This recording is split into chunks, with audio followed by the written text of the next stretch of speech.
Bonjour à tous, je suis Charles-Henri Hilton et je vous donne rendez-vous dès demain matin à partir de 7h45 sur la page de l'Alliance pour le développement pour la matinale avec Claude Waro. À très bientôt.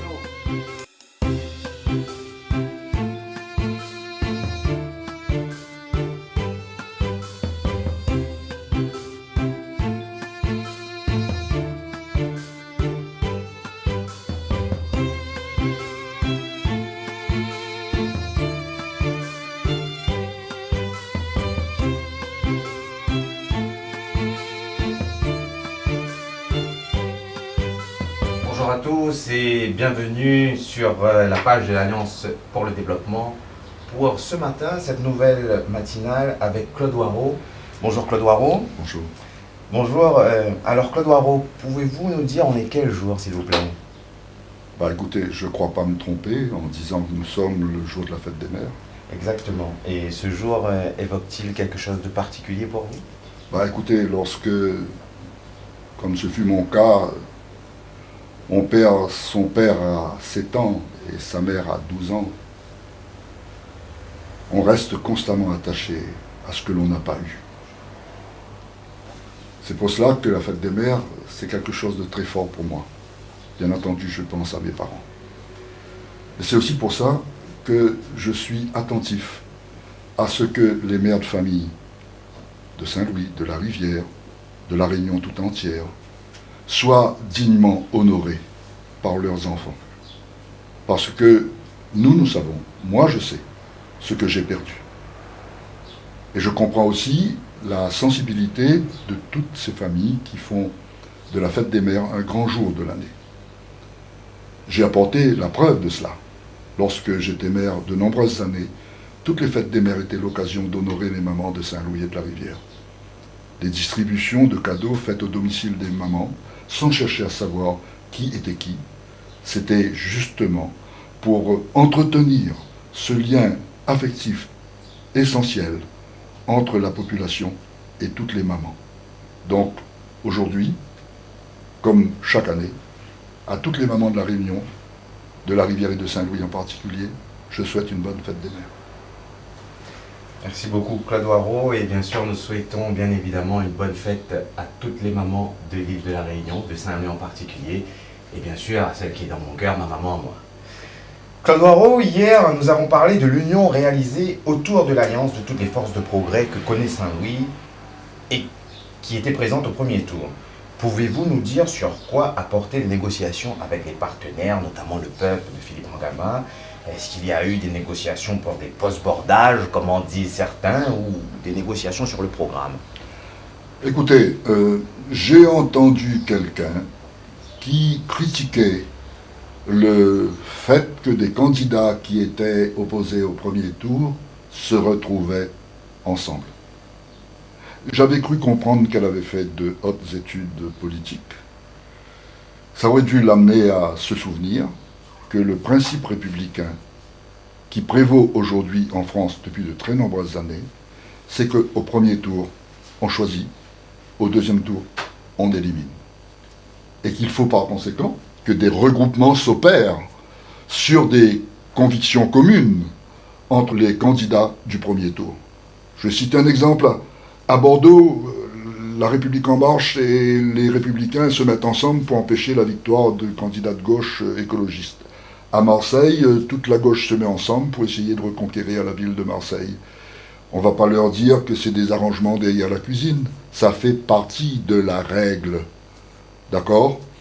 Pour ce qui concerne le rassemblement de la gauche, ça ne surprend personne. Et le seul problème était de savoir si on se mettait ensemble pour répondre aux préoccupations d'ambition de chacun, ou si c'est pour construire un programme ensemble. Et je dois dire que depuis de nombreuses années, j'ai échangé avec Philippe Ngama. Nous n'étions pas dans une situation tout à fait nouvelle. Nous avions prévu le cas de figure qui s'est présenté, à savoir qu'au deuxième tour, on n'aurait pas grand mal à se mettre ensemble, à construire une annexe au programme pour construire la liste ensemble. Ensuite, pour savoir s'il s'agit de place bordage ou pas, vous croyez que c'est une place bordage pour Philippe Ngama d'avoir eu le pourcentage qu'il a et de se retrouver en 3e place sur la liste? c'est-à-dire d'exercer des fonctions demain de deuxième adjoint, avec des délégations très importantes dans un certain nombre de domaines qui lui sont chers. Vous croyez que c'est rien d'avoir dans l'équipe un adjoint qui a figuré sur la liste de M. Piot au premier tour? C'est pas un arrangement, c'est que nous avons des convictions communes qui sont celles de la gauche, et nous voulons que la municipalité de Saint-Louis soit de nouveau une municipalité en correspondance avec le sentiment profond historique de la population, et par conséquent, nous construisons la liste qui permet à chaque composante du premier tour de trouver sa place. Et si M. Dejean avait fait 5%, il aurait été lui aussi dans le collectif de direction de la liste pour reconnaître le rôle que le Parti communiste peut apporter dans la bataille qui vient. Donc, pas de leçon à recevoir de gens qui ont oublié les règles fondamentales de notre République, et une décision d'alliance qui nous permet de dire aux citoyens, les choses sont claires, 2 listes de droite, une liste de gauche, que celui qui est de gauche vote pour la liste de gauche et permette à Saint-Louis de contribuer l'an prochain à une victoire régionale des forces de progrès. Et notamment à une baisse des impôts, comme vous l'avez dit. Justement, parlons un peu programme. Une question revient souvent dans les discussions à Saint-Louis, à propos de cette baisse d'impôts. Et expliquez-nous comment vous pouvez faire cela, baisser les impôts d'1 million par an. Pouvez-vous nous détailler? Écoutez, si vous avez une famille qui a 1 600 € pour vivre une année, que l'année suivante, elle a 1 580 €. Vous croyez qu'elle ne saura pas vivre avec ces 1 580 €? C'est-à-dire 20 € de moins que l'année d'avant. Nous avons un budget de fonctionnement de l'ordre de 85 millions. Vous croyez qu'on ne pourrait pas vivre et faire vivre Saint-Louis avec 84 millions au lieu de 85?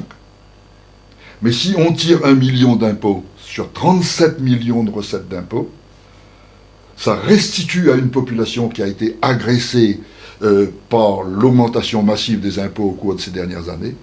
Et je reste convaincu qu'en faisant cela en précipute, si on peut dire, c'est-à-dire en retirant ce million d'impôts avant même de construire le budget, nous saurons nous débrouiller avec l'argent qui restera.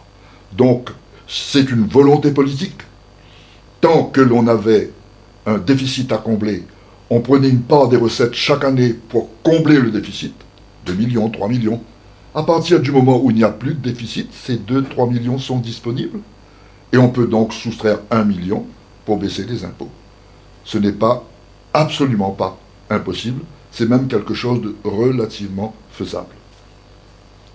Et justement, c'est tellement relativement faisable que vous assurez à la population que vous allez faire cette baisse d'impôts, c'est ça? Voilà comment ça va se passer.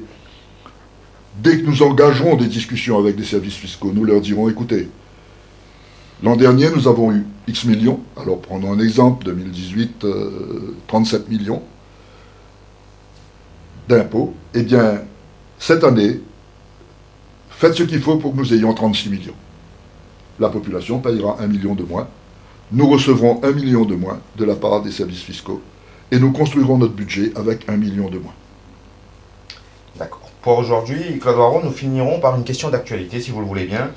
Que pensez-vous de l'implantation d'une antenne relais téléphonique à Gaulle-Léo? Je vais répondre à cette question de 2 manières. D'abord, je vais dire que je dénonce les manipulations politiciennes qui ont été faites autour de cette affaire. Des candidats qui se précipitent là où il y a un mouvement populaire pour apparaître comme étant le dirigeant, le candidat aux élections qui se préoccupe de la santé des citoyens, etc. Tout ça, c'est du pipeau, c'est de la manipulation grotesque, surtout à quelques semaines des élections. Maintenant, sur le fond, notre société fait appel de plus en plus aux moyens, aux nouvelles technologies de la communication et de l'information. Ça nécessite l'implantation d'un certain nombre d'installations et ça crée l'inquiétude dans la population parce qu'il y a des radiations, il y a des ondes, etc. On se pose légitimement la question de savoir quelles conséquences sur la population. Mais ceci dit, si personne n'acceptait que les relais soient installés, relais pour telle ou telle pratique audiovisuelle, nous n'aurions pas tout ce que l'on a aujourd'hui comme avancée dans ce domaine. Maintenant, ce qui est inacceptable, et c'est là que l'on trouve légitime la réaction de la population, c'est qu'elle découvre un beau jour qu'on va mettre un relais. C'est au moment où le tractopelle arrive, c'est le moment où la toupie remplie de béton arrive sur les lieux, la population réagit parce qu'on fait sans elle. Cela est inacceptable, il faut de la concertation, il faut convaincre. À ceux qui sont inquiets, il faut leur apporter la preuve qu'il n'y a pas lieu d'être inquiet. S'il y a lieu d'être inquiet, alors il faut se poser le problème de l'intérêt du gain que l'on a par rapport au risque que l'on prend. Et ce débat doit se faire avec la population.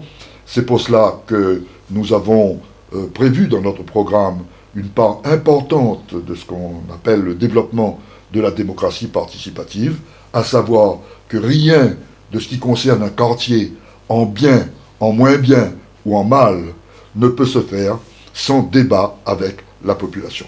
Et nous aurons l'occasion, je crois, de revenir sur ce problème, ce thème central de notre campagne. Le temps de pigeon vol, bœuf vol, cochon vol, c'est fini. Maintenant, c'est la démocratie, pas seulement au moment des élections, mais durant toute la mandature, le dialogue avec la population. Claude Waro, merci. Je vous dis bon dimanche. Et puis, quant à moi, je vous donne rendez-vous demain matin à la même heure et on aura toujours notre candidat Claude Waro pour qui il faudra voter pour l'Alliance, le développement, le 28 juin prochain. Merci Claude Waro, au revoir.